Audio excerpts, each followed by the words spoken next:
and welcome to Buffy and the Art of Story Season 7, or I should say, welcome back after a summer break. I'm so excited to be here again. This is a podcast that recaps one episode of Buffy the Vampire Slayer at a time, focusing on story elements. Today, we're looking at Season 7, Episode 8, Sleeper, where Buffy struggles to sort out whether, how, and why Spike is killing again, and Giles is in peril. I am Lisa M. Lilly, author of the Awakening Supernatural thriller series and the Q.C. Davis crime novels, as well as the Writing as a Second Career books for writers. If you'd like to get more content about Buffy and about story and support the podcast, you can do that at patreon.com/Lisa M. Lilly, Lisa, M as in Marie, Lilly.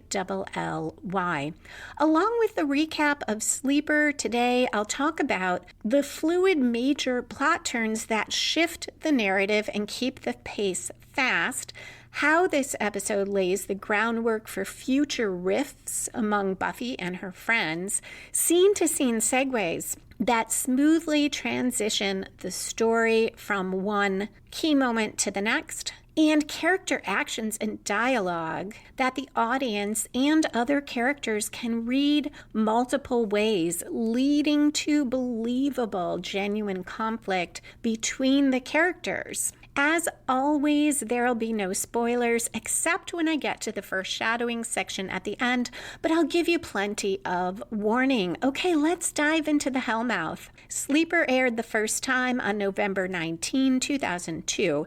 It was written by David Fury and Jane Espenson and directed by Alan J. Levi. It opens as it should with a conflict. Sometimes opening conflict relates to the main plot. Here it signals what that main plot is going to be. It is the middle of the night. Xander's awakened by loud knocking on his door. He grumbles that it's 4:30 a.m. It's Buffy. She demands to know where Spike is. And when she finds out that he's out, she asks if Xander knows what he's doing. And Xander says, I don't know, creature of the night, Buff. He's probably out creaturing. Buffy hopes that Spike is not in trouble. This is the first segue that takes us to the next scene where Spike, definitely in trouble, is in a basement with a dirt floor. He buries a woman's body. It is the blonde woman he was talking to in the bar in conversations with dead people. And Spike hums a tune. Later in the episode, we'll find out it is the song Early One Morning, but we don't hear the lyrics for a while. This is a very quick cold open because it's only 1 minute, 48 seconds into the episode, and we go to credits. On return, the scene is in London. A man returns to his apartment, sees broken glass, and calls out for Nora. He finds her dead on the floor. A robed figure attacks him from behind with a dagger. The man spins and blocks the dagger with a book, which makes me pretty sure he's a watcher. Also, I don't know why else we'd be seeing him. He fights pretty well, but another robed figure stabs him. The scene cuts to Willow, who gets home. It's still the middle of the night. So this episode picked up right where conversations with dead people left off. Presumably, Buffy went right from staking Holden to Xander's apartment, and Willow went from the library straight home because we see the Summers house is in shambles. Dawn is sitting huddled in the living room. She tells Willow she's okay, and that she saw her mom. Willow isn't sure it was Joyce, and she explains to Dawn that she saw someone too, someone who looked like somebody else, and it's the big bad they knew was coming. I find it interesting that Willow uses the term big bad. I do think someone else used it, probably Spike, in earlier seasons, and it's kind of neat because that's how the writers refer to the antagonist of every season. Dawn, though, tells Willow that that's what Joyce said, that things are on their way, and that Joyce said she loved them, and it had to be her because her warning was true. Willow is less certain. She doesn't think they can trust anything now. Dawn suggests the evil thing might have been both at the library and the Summers home, but it's what was trying to keep Joyce from talking to Dawn. The scene cuts to Xander's apartment. We're about 5 minutes into the episode. Usually by here we see the story spark or inciting incident.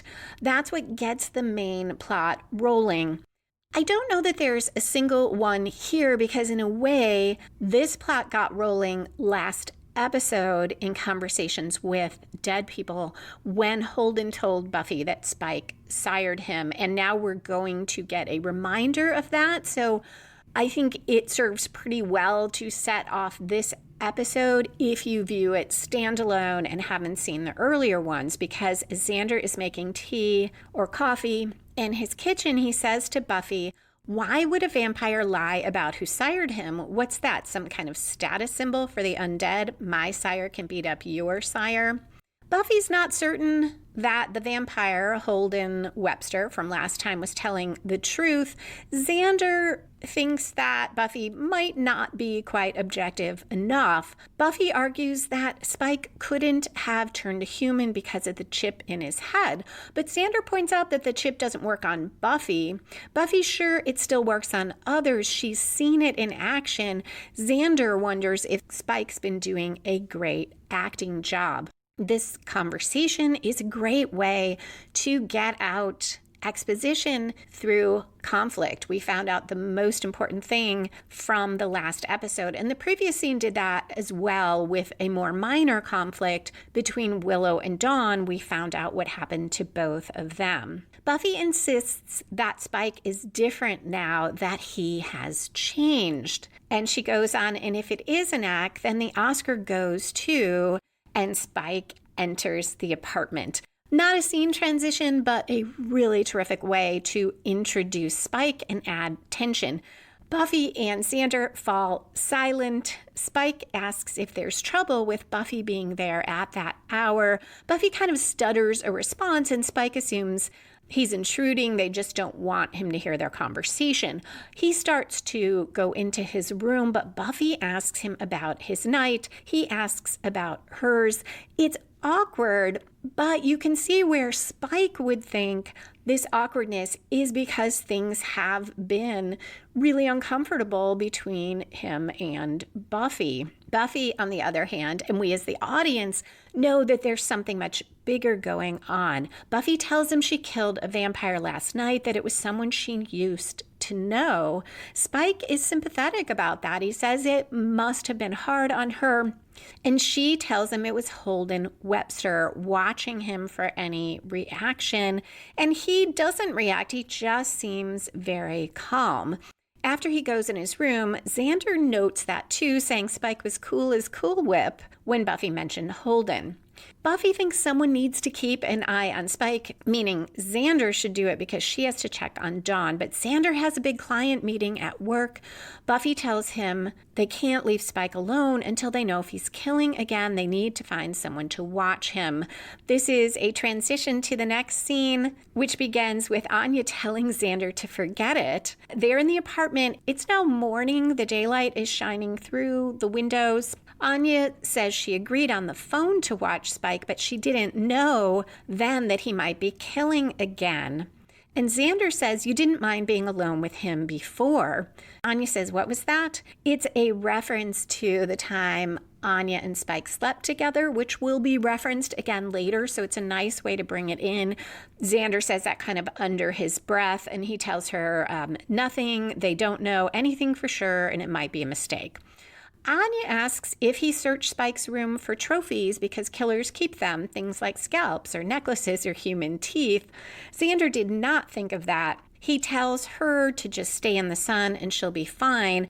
Anya's unhappy he's not leaving her a crossbow or some other weapon, but he doesn't want to alert Spike that they might be on to him And he doesn't want Anya to fight Spike. He tells her just call Buffy if Spike leaves. Anya threatens that if she gets vamped, she's going to bite his ass. Under his breath, he says that wouldn't be the first time. And she says, what was that? It's a little bit artificial because clearly Anya would be able to hear what Xander says. But it is a nice way to show that these two are getting along well enough that they can joke with one another. At 9 minutes, 3 seconds, Buffy comes home. She's panicked when she sees the house trashed. Dawn is in her bedroom. Willow tells Buffy she just went to sleep and she's okay now, and then explains that the big evil visited Dawn and Willow, and she says whatever's been threatening to devour them started chomping. Willow observes that it knows them, that her visitor came with a message from Tara and Dawn saw Joyce. Willow says, too, that the lies it told were very convincing and it seems real. By Buffy's expression, we can tell she is wondering about what Holden told her, and she says that the vampire she killed claimed Spike sired him. Buffy doesn't quite believe it, but she says if she's wrong about Spike killing again, she has to see it for herself and she has to be there to stop it. We're nearly 11 minutes through, so we're past the 1/4 point in the episode. That's where I usually look for the first major plot turn, and it should come from outside the protagonist, spin the story in a new direction, and raise the stakes. Here, too, I'm not sure there is exactly a moment. It is a little more fluid as Buffy hears from Willow about what happened to her and Dawn. She becomes more focused on what she already decided, that she's got to figure out what's going on with Spike. So the shift in narrative here really is that now the story is going to be about the investigation into Spike. In a way, it comes from outside Buffy. She certainly doesn't want this to happen. She doesn't want to have to do this. And for sure, the idea that Spike is killing raises the stakes, but that has been present from the beginning. The scene shifts, and rather than Buffy, it is Anya we see investigating after a commercial break. Holding a stake, she goes into Spike's room. He's sleeping. Looks like he's nude under the sheet. She searches the drawers in his chest of drawers. She goes through his jacket and his clothes. We think he's asleep, but he grabs her wrist and in a very quiet but low voice says, Anya, do be specific and tell a fella just exactly what you're doing here. Anya, so smart, claims after a moment that she wants sex. This is a perfect ruse because Spike sits up immediately. He pulls the sheet farther over himself, and he's super awkward and forgets all about the search. He notices she's holding a stake, and she says it's to be kinky, which does not thrill him. And Anya, as she tries to come on to him, is so overdramatic and awkward. It's the way Anya would be, but exaggerated. And she tells him she can't stop thinking about their brief but unforgettable time together. Why else would she be there? It's not like she's searching for proof that he's a whacked out serial killer. And then she says something like, I don't know why I said that, and kind of lunges at him. Spike awkwardly pulls back, puts his hands on her arms, and gently moves her farther from him. He says, obviously, he's tempted. And this is so great because all of Spike's concerns about why she's searching have gone right out of his head. You can tell because he is so uncomfortable with this. But he tells Anya she's a right catch, and if things were different, she is at first relieved that she got away with it, but then it sinks in that Spike rejected her, and she says he must think she's fat or it's her haircut. He tells her that's ridiculous. The haircut is fetching. She tells him he was a lot more fun when he was soulless, and says soulless Spike would have had me upside down and halfway to Happy Land by now. He just tells her he needs his pants. Another great way to get out exposition through conflict, because this tells us or reminds us that Spike now has a soul, that he and Anya slept together when he didn't have one, and that has made a big difference for Spike. It's dark again when he emerges from the bedroom, so it seems Anya has stayed there all day, perhaps. It's unclear. The time passing doesn't quite make sense here because Anya has been at the apartment a really long time, so either she waited a very, very long time to go in and search his room, or it took him a really, really long time to put on his pants. But at 15 minutes, 5 seconds, Anya's reading a magazine in the living room. Spike apologizes if he hurt her feelings. She acts like it's no big deal. He leaves, and Anya calls Buffy. The scene cuts to a square. There's lots of people walking around. Spike passes a man playing the harmonica. A few seconds later, the tune shifts to the one we heard earlier, which is Early One Morning. Though we still don't get any words, Spike starts to hum the song again. From far enough away to not be seen, Buffy follows Spike. She almost loses sight of him a couple times because I think there are jugglers in the square and just a lot of people who got in her way. She does see him meet up with a woman. It's unclear to me if he made a date with a woman before, but I think she's just standing in line to get into a club, and he starts talking with her. They walk off together. In a bit, we will see that the evil that has been visiting our friends will take the form of Buffy. So it's not completely clear if when it is Buffy following Spike and when it might be what I'll call other Buffy. Spike and the woman are down a side alley. They talk and kiss, and we cut to Buffy running. She has lost sight of Spike. Then Spike suddenly looks up and sees Buffy. It's 18 minutes, 45 seconds in. Buffy smiles at him and says, quote, "You know you want it. You know I want you to," end quote. The woman starts to ask Spike if everything's okay. He vamps out and attacks her. And at 19 minutes, Buffy says, quote, "There's my guy," end quote. And we cut to a commercial.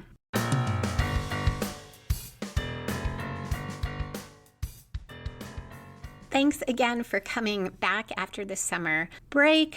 I took a vacation, and I also took the time to finish Last Changes on my current novel, The Skeptical Man, a QC Davis crime novel.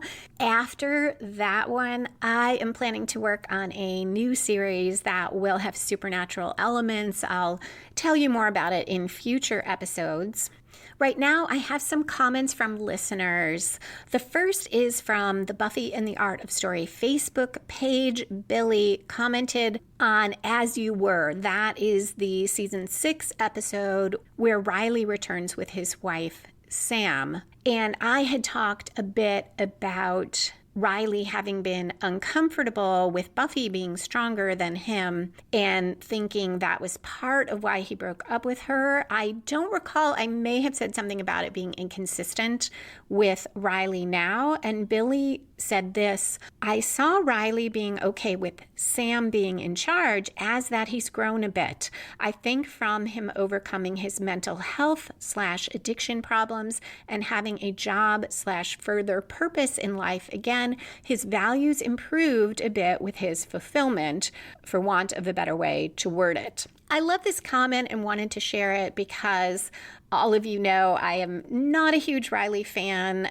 which maybe has to do more with how the writers wrote the Riley-Buffy relationship when they apparently decided it wouldn't work. So I liked this very positive take on Riley, and maybe that was, in fact, what the writers were trying to show. Also, a comment from Melissa, a patron, about conversations with dead people, and she pointed out that a theme that runs through all of Buffy, and especially season 7, is, quote, "the tension between the characters' connectedness and isolation, and it is so well highlighted here most beautifully in the Buffy Holden scenes. She discloses painful secrets that she'd hesitate to share with her friends, but only because she's going to kill him, and he listens, even though he's filled with bloodlust. While it's brilliant comedically, it's also so melancholy," end quote. That is a great observation, and it made me think of season 6, where Buffy confides in Spike, and he says in the musical something like, you can whisper in a dead man's ear and it doesn't make it real. While Buffy isn't going to kill Spike, like Holden, Spike is a vampire. He's dead. She might kill him at some point, but she does not have the relationship with him that she has with her friends. So in both cases, she is not concerned with what the other person thinks of her, and it frees her to say things she would not otherwise say. Melissa had other comments, including noting, quote, the poetic term enjambment is employed in the lyrics of the song that opens and closes the episode, again, meaning conversations. Enjambment is a kind of unrest between the meaning created at the end of one line with the meaning that is continued in the next phrase. So the line, can I spend the night, on its own typically means to stay over to be with someone sexually or otherwise. In the repetition of the line at the end of the episode, it is followed by alone, creating a new intention. Do I have what it takes to do this on my own? And that is what the 4 storylines are about. Characters all trying to make connection and in the end, needing to be able to move on without it. End quote. I love this observation as well because, one, it explains part of why the song has so much resonance with the episode, and it connects those vignettes and particularly gives meaning to the Dawn and Joyce vignette. You probably remember in Conversations with Dead People, guest Stephen Youngkin from Wolfram and Cast really felt that the Dawn and Joyce scene could be dropped entirely, the vignette. And I too felt like it doesn't add a lot story-wise to the episode or to the season. Seeing it the way Melissa connects it, though, it makes perfect sense because Dawn, like Willow, like Buffy, like Spike in his short scenes, maybe before he kills the woman, they are all trying to connect. And each one does so, or at least they think they do. Willow thinks she's talking to Tara. Dawn thinks she's talking to Joyce.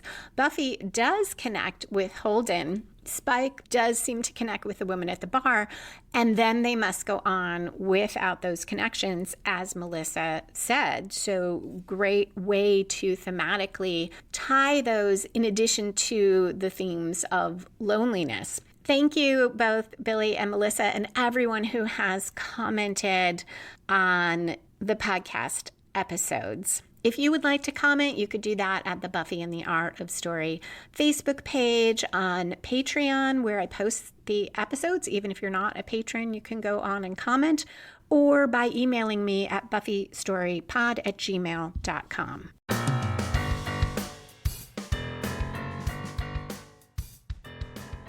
On return from the commercial, Buffy says to Spike something like, "Doesn't that feel better?" Spike runs off, seemingly horrified by what he did, and a smiling Buffy morphs into Spike and says a line from early one morning, quote, "How could you use a poor maiden so?" End quote.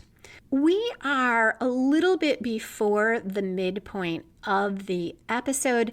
Typically there, in almost all stories in whatever form they take, there is either a reversal, a very serious reversal for the protagonist, or the protagonist makes a major commitment to the quest, or both. Spike killing this woman is a major reversal for Buffy. She was not able to be there to see it, as she told Willow she needed to, or to stop it, more important. And in the next scene, Buffy, the real Buffy, yanks Spike out of bed, demands that he tell her if he killed the woman he was with. He claims they just talked, and tells her he can't kill anyone. And Buffy says, yes, she knows the chip. And he tells her, no, not the chip, his soul.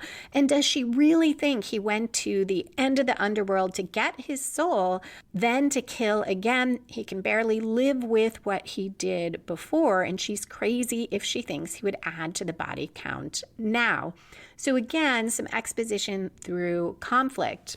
When I watched this episode for the first time, and on a couple rewatches, I didn't love it because there is so much exposition. It's possible the writers did that because we had last time conversations with dead people where each character was in their own vignette. So while there were references to things that happened before, an audience watching in real time might not remember the specifics of some of these events, or because this was network TV back in the day, some people really might have tuned in and not seen the scene in season 6 where Spike went to get his soul.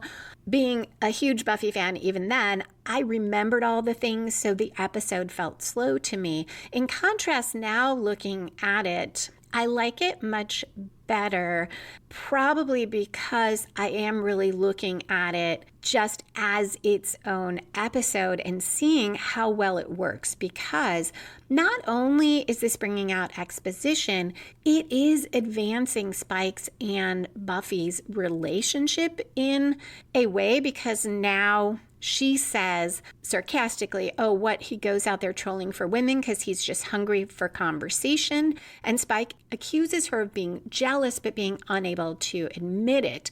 There's a lot going on underneath about their relationship that I don't think I picked up on before. And that isn't just exposition. It is advancing things, and it's advancing the plot of this episode, which is Buffy trying to figure out what's going on and trying to stop Spike, because she tells him she does not buy his claims that he doesn't want anyone but her.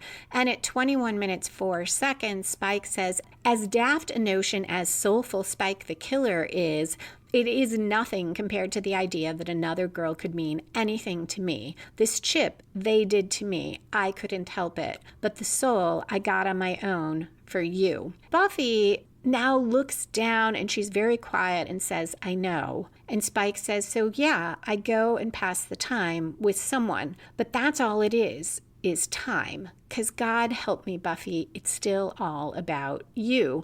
This scene follows thematically as well from conversations with dead people, going back to Melissa's comments about attempts to connect and going on without it. We essentially see that happening here again. And I feel like the themes of these episodes are resonating with me more than when I watched them in earlier viewings, so focused on the plot and particularly action plots. Buffy now tells him that the vampire she fought last night said Spike sired him and dumped him in a parking lot, and that she followed Spike and he didn't look lonely or casual. He looked on the prowl. If he really isn't killing again, then tell her what happened with the woman that she saw him meeting and talking to. And he admits that all he remembers is talking to the woman. So it's clear his memory is hazy, but he insists he couldn't forget the taste of human blood. Buffy reminds him that he was on the Hellmouth, camped out there talking to invisible people not that long ago. He tells her she's got no proof. And at 23 minutes 4 seconds, Buffy says, so I'll get some. And this, the whole scene was something of a commitment by Buffy, a midpoint commitment, because she goes in and confronts Spike. She tells him what's been going on and what she suspects. And here she doubles down and makes a further commitment that she is going to get proof. And this is what I mean by fluid plot points, because in some episodes we have super strong, clearly defined major reversal, major commitment right in the middle, like exactly in the middle of an episode. That's the kind of story that usually hits me the strongest, as long as it also has good characters and the emotional resonance. And here it is a less strong commitment right at the midpoint. Buffy isn't herself there for the reversal, though it happens, and now we get more of a commitment. But this kind of story can also work really well, and I think that it does here. Now it is daytime again. It's very sunny, and Willow, Dawn, Anya, and Buffy are gathered in the Summers dining room to do research. Buffy wants to find proof one way or the other about whether Spike is killing. Dawn points out that Buffy only thinks he is because the vampire last night told her things, and that the things they were all told last night might not be true. But Willow says that while they weren't talking to the people they thought they were, those evil things could still be telling the truth. And Anya says, I used to tell the truth all the time when I was evil. A quick note about Buffy when she talks about Holden. Other than in the beginning when she says Holden's name to Spike to try to get a reaction, she refers to that vampire, the vampire I killed last night. In this scene with Dawn, they talk about that vampire. And this is a good example of not overloading your audience with too many names. There's a saying that every character name is like another brick in a backpack that your reader or your audience is carrying up a hill.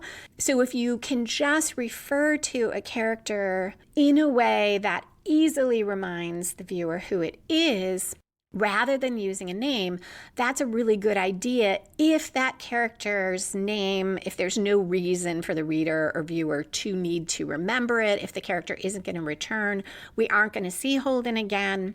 In this episode, minor spoiler, we aren't going to see him again at all. So the reader doesn't need to keep that character's name in mind, and it's much easier and takes up less mental space for the viewer, which they can then devote to the episode. So I like the way that is done. Anya points out that if Spike is killing, there should be a lot of dead people in Sunnydale with neck trauma. Willow checks online and does not find that, but she does find at least 10 missing people, mostly women. Dawn notes that it's true what the vampire said, and she's clearly thinking of what Joyce said to her last week about Buffy not being on her side. Buffy says that still doesn't prove it was Spike, and he's the only one who knows for sure. This is another good segue to the next scene as Spike gets ready to go out. And there's a bit of irony there because Spike doesn't know for sure, as we will see. He finds a pack of cigarettes in his pocket and gets a quick flash of meeting the blonde woman, a scene that we saw in Conversations with Dead People at the bar, and then a flash of her dead body. Xander tries to block Spike from leaving the apartment, but he says he has to go, so he is set on trying to find the truth. And when Xander won't get out of the way, Spike punches him and howls in pain from his chip. So we know the chip is still working. At the Bronze, a band is playing. Singer-songwriter Amy Mann is singing. Spike goes around asking different people about the woman, if they've seen her. He describes her, and he seems to be trying to find her somewhere, hopefully alive. Xander calls Buffy on the phone. She is surprised that Spike hit him and was able to hit him. Xander says Spike didn't just hit him, he knocked him out. And she asks if he has any idea where Spike is headed. The scene cuts back to the Bronze. Spike is on that second floor. He's looking down at the dance floor, and a woman joins him and asks why he's scanning the crowd and if he's looking for her. He tells her he's a type who is best left alone, and she says she gets it and vamps out and asks him if they should pick off the crowd one by one or block the exits. He is not into that at all, and she is puzzled by his wallflower act, as she puts it, and says he didn't seem shy when he was biting her. Now Spike looks appalled. She gets really mad. She's not asking if they want to be soulmates, just maybe have some fun. And she looks down and says, quote, "I take him, you take her," close quote. a callback to the time that Drew came back to town. Drew, who he did feel was his soulmate, and he had the chip, and she is going to help Spike kill again together. And I think she says something like, I take him, you take her, or at least she acts that out. Now the woman vampire says, so was that all I was to you, a one-bite stand?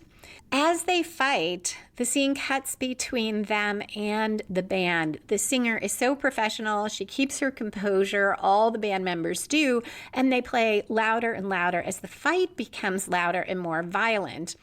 Then the woman vamp's body tumbles over the railing. The music stops all at once, and her body hits the ground and dusts at 29 minutes, 44 seconds. After a pause where everyone is silent, the band just picks up again, right on tempo, all together. And as someone who did occasionally play in bars, I really admire that. And I remember the feeling. I never saw a vampire dusted, but you definitely just keep going no matter what is going on around you. Spike above, though, looks appalled. The scene cuts to Buffy talking to the bouncer outside that club where she saw Spike approach a woman in line, and she says, I need some help. I'm looking for this guy. Bleach blonde hair, leather jacket, British accent, kind of sallow but in a hot way. And the bouncer says, yeah, I know the guy. Billy Idol wannabe? Buffy says, actually, Billy Idol stole his look from... Never mind. The bouncer asks if the guy is her boyfriend. Buffy denies it, says she just needs to find him. The bouncer tells her that the guy leaves every night with a different girl, and he gives her some advice, quote, this not your boyfriend guy, end quote, is a real player, and Buffy should lose him. At the Bronze, the band heads out, and Amy Mann says, man, I hate playing Vampire Towns, end quote. I am pretty sure that is a repeat of a line, very close to a line at the beginning of, I think, season 4, when a band comes out and says something like that about the Bronze. But maybe someone out there remembers and can tell me. We are at 31 minutes 4 seconds, and Spike at a payphone calls Buffy. I see this as the last major plot turn. I think of it as a 3/4 turn because of where it usually turns up in an episode. Sometimes it's more like about 2/3 through. It should grow from the midpoint, take the story in another new direction, and further raise the stakes. And here it does all those things. It comes from Buffy's midpoint commitment of confronting Spike and then vowing to find the truth. So Spike now calls Buffy, and it will turn the story because he tells her he thinks he's remembering. He thinks he's done some very bad things. He needs to see her, and he gives her the address of a house. And she says she'll meet him. And now it is going to lead to the final confrontation and to Buffy learning the truth about Spike and Spike facing the truth about Spike, all of which raises the stakes for the season and for this episode because Buffy will be in danger, as will Spike, as we'll see. After he hangs up, the other Spike appears and says the real Spike shouldn't have done that. It's not the time yet. He's going against the plan, but they can make it work. And we cut to a commercial. On return, Spike heads down into a dark basement. Buffy hesitates at the top of the steps, holding her stake. Spike says he understands if Buffy doesn't want to join him, it's risky. The other Spike appears and tells him the Slayer's not in order, similar to the things that Spike was seeing and hearing when he was in the basement. And Spike says under his breath, "You're not here." Buffy comes down the steps. Spike tells her he remembers walking the girl home, and once before that, he thinks he killed them and the lady who lived there and maybe others. He says here and points to the dirt floor where he thinks he buried the girls and the woman. Buffy wants to know why, and he doesn't know, and he doesn't know how he did it. He shouldn't be able. And then the other Spike starts to sing early one morning. This is the first time we hear a good amount of the lyrics, and Spike vamps out.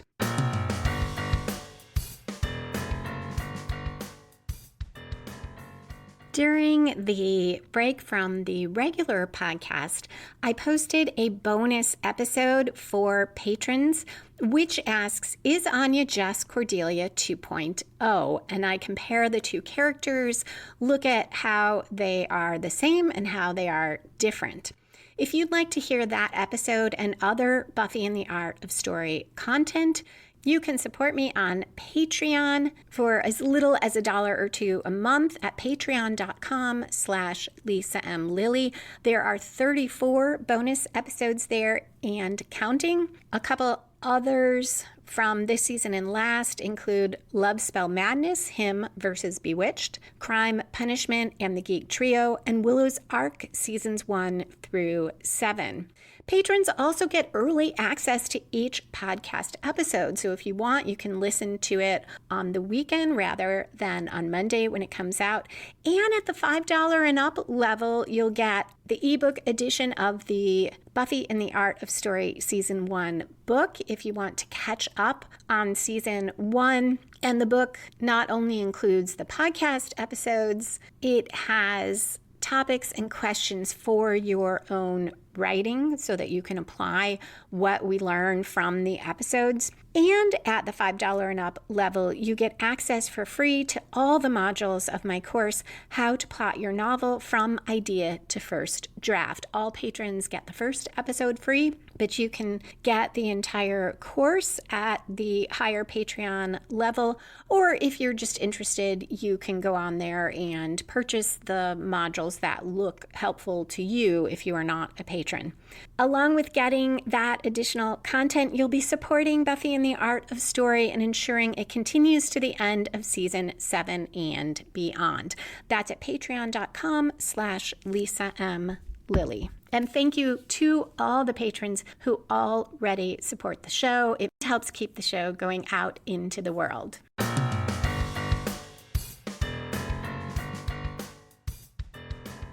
The episode is already heading into the climax. The climax is where the opposing forces have their final clash and resolve the main plot conflict. Here, I see the opposing forces as Buffy and the big evil, rather than Buffy versus Spike.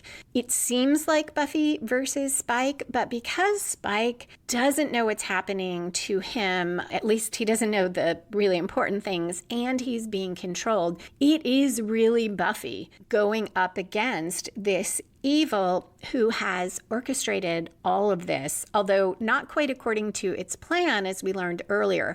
I am uncertain exactly what its plan was with all of this, but it is definitely behind what happens.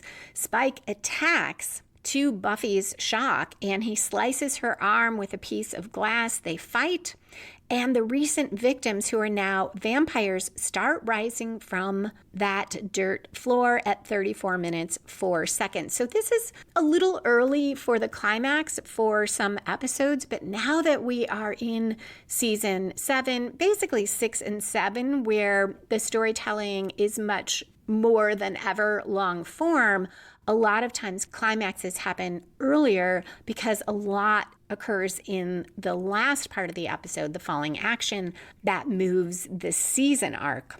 Luckily for Buffy, at least some of the vampires are stuck partway in the floor and having trouble getting out, but it's still a pretty major fight, really good fight choreography. And as Buffy fights, the other Spike talks to Spike and says, "You know what I want you to do." Two vampires finally get a hold of Buffy, holding her on either side, and Spike approaches her. The evil Spike tells him to taste her and make her weak. Spike smells Buffy and starts to lick the blood from where she was cut. And he gets memory flashes of so many people that he killed. He's horrified and he says, "I remember," and then gets even more flashes, and it so throws him that he staggers back and falls on the floor. Buffy then fights off those two vampires. It almost makes me think she could have fought them off before, but she needed to see what Spike was going to do or say. Evil Spike tells the real Spike that he failed, and now Buffy will kill him, and he loses. Buffy kills all these vampires. It's fun to watch her stake them all in a row in a circle. And the last is an older woman, probably the one who owns the house, and Buffy helps her out of the grave, says, "Sorry, ma'am, but it's my job," and stakes her. This ends the action part of the climax. Buffy has prevailed and is safe, but I do not think it ends the actual climax because she still has to deal with Spike. And he is sitting on the stairs. He looks horrified and stricken. He pulls his jacket lapels open. He is ready for her to stake him and full of guilt and confused over all that he's done. And he tells her to do it fast. She stares down at him and Spike says, quote, "He said you would do it," end quote. And Buffy asks, "Who said?" And Spike responds, "Me? It was me. I saw it. It was here the whole time. Talking and singing. There was this song." He clutches his head and he cries out that he doesn't know when Buffy demands that he tell her what he means. And he begs Buffy not to make him remember. Then he calls out to evil Spike, who we aren't seeing now because we are seeing this from Buffy's perspective as she looks at Spike. So we don't see evil Spike. But Spike clearly does, and he begs him to make him forget again and says, quote, "I did what you wanted." Buffy tells the real Spike there is something there, and she throws down her stake, or I think it's actually a giant board. But Spike says, please, he needs that. He tells her he can't cry the soul out of him. He tried, and he can feel every one of his victims. Buffy, though, sits next to him and at 37 minutes, 38 seconds says, "There's something playing with us, all of us." He asks her why it's doing this. She doesn't know, and he asks her to help him.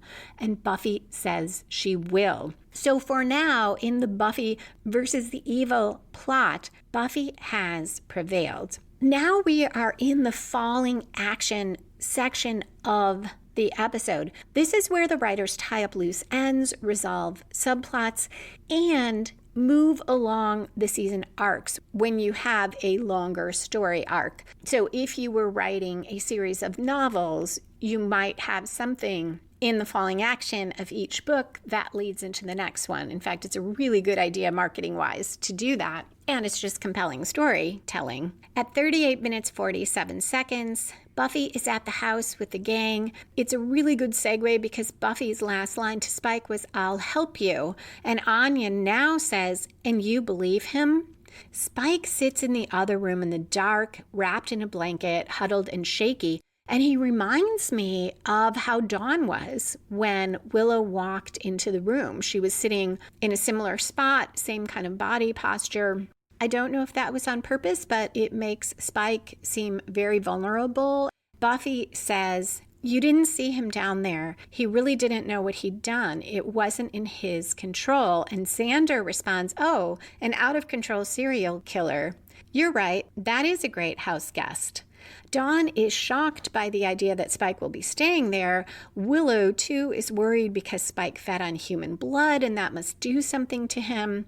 Buffy thinks that something is making Spike do these things, that it's been messing with Spike. And Xander says, "So you want him around because..."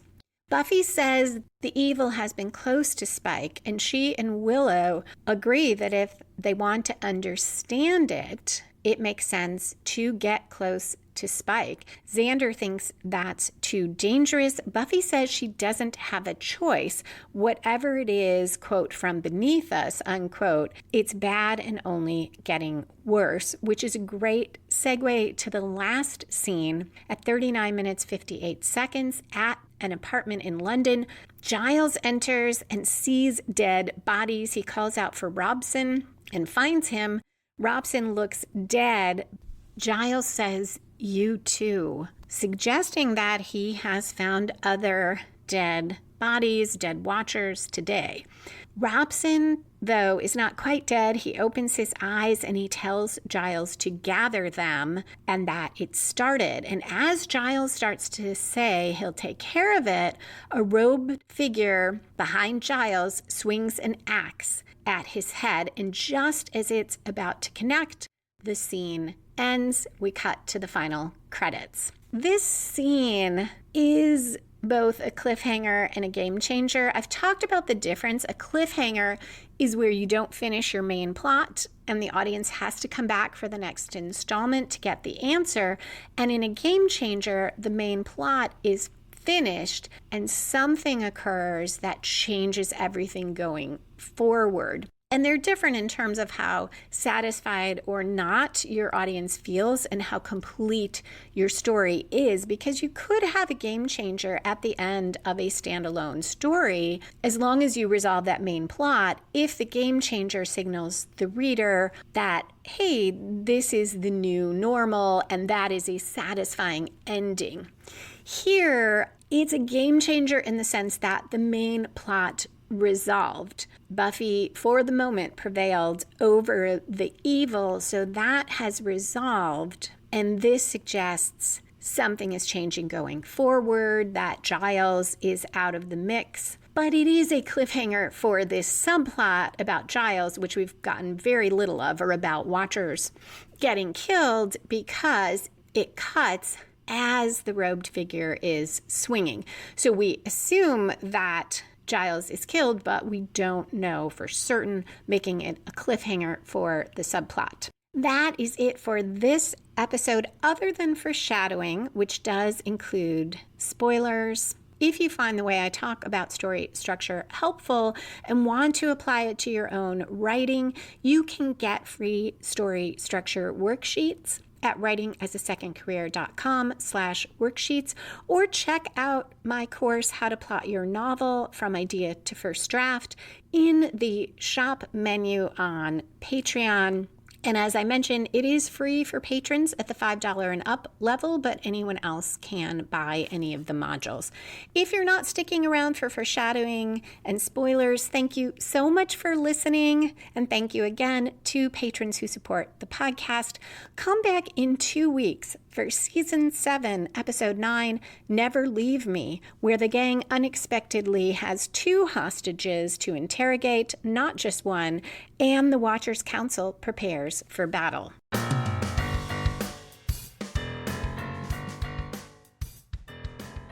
The concerns that Anya, Dawn, Xander, and even Willow express about Spike sow the seeds for them turning against Buffy later in the season. Added to that, Buffy is the only one who sees firsthand what Spike is going through. As audience members, we don't doubt that Spike doesn't remember killing all those people until he gets those flashes, and we don't doubt how guilt-ridden he is and how stricken he is, and that the first is compelling him to do things and controlling him. Buffy sees that. She doesn't know yet. I don't think they call it the first yet. But Buffy sees all that and she believes it, and she's right to believe it. But the others don't, and this foreshadows that there will be this split among Buffy, first Buffy and the potentials, Buffy and Giles, who sees none of this, and Buffy and her friends, ultimately. I'm looking forward to examining what else contributes to that rift between her and her friends, where they send her away. But I think this is a big part of it. And we saw earlier, too, when Buffy is saying Spike is different, he's changed. And Xander, he's really being pretty good in that whole scene. He is trying to be objective. You don't feel like he's drawing on his personal feelings about Spike, as he often does, or doing that thing he used to do about being jealous of Buffy being with anyone. He does seem objective, but from his point of view, Buffy's saying he's changed. I know he has. For him, it must seem like Buffy is kidding herself, like so many people do in a relationship where you want to believe that partner has changed and they really haven't. And nothing that any of the others see give them any proof, just the opposite. They've heard that Spike led Buffy to a basement full of vampires who were about to rise and tried to kill her. The song, of course, Early One Morning, foreshadows later episodes where they figure out that the first has a trigger for Spike and finally figure out the song is the trigger and try to get rid of it. And it is a big part of one of my favorite episodes of the season, Lies My Parents Told Me, where the trigger is finally removed. And there's that great confrontation between Robin Wood and Spike. Foreshadowing here, too, about Giles's return and how everyone will think for a while that he is the first. And the audience will think it too, because we won't be shown how that scene played out where he almost gets killed. We're going to think that maybe he did get killed and he is the first. And I have some issues with that episode because the way it's written and directed feels so unnatural and unbelievable to me. But maybe it won't when I look more closely the way the writers keep that question alive for the episode. Is it really Giles or is it the first? But this definitely foreshadows that and foreshadows the end of the Watchers Council, which is coming in the next episode. So overall, Sleeper did a lot to not just move forward the season 7 arc, but kick it into high gear. That is it for today. Thank you again for listening. Come back in 2 weeks for Season 7, Episode 9, Never Leave Me, where Buffy interrogates Spike, Willow runs into Andrew, and Principal Robin Wood acts rather strangely. You can find back episodes of Buffy and the Art of Story, as well as the Buffy and the Art of Story books and all my fiction at lisalilly.com. To support the podcast, hear extra bonus content, and get each regular episode a few days early, join the Patreon community at patreon.com/LisaMLilly. That's Lisa, M as in Marie, Lilly. Music for this episode was written and performed by Robert Newcastle. Buffy and the Art of Story is a production of Spiny Woman, LLC. Copyright 2024. All rights reserved.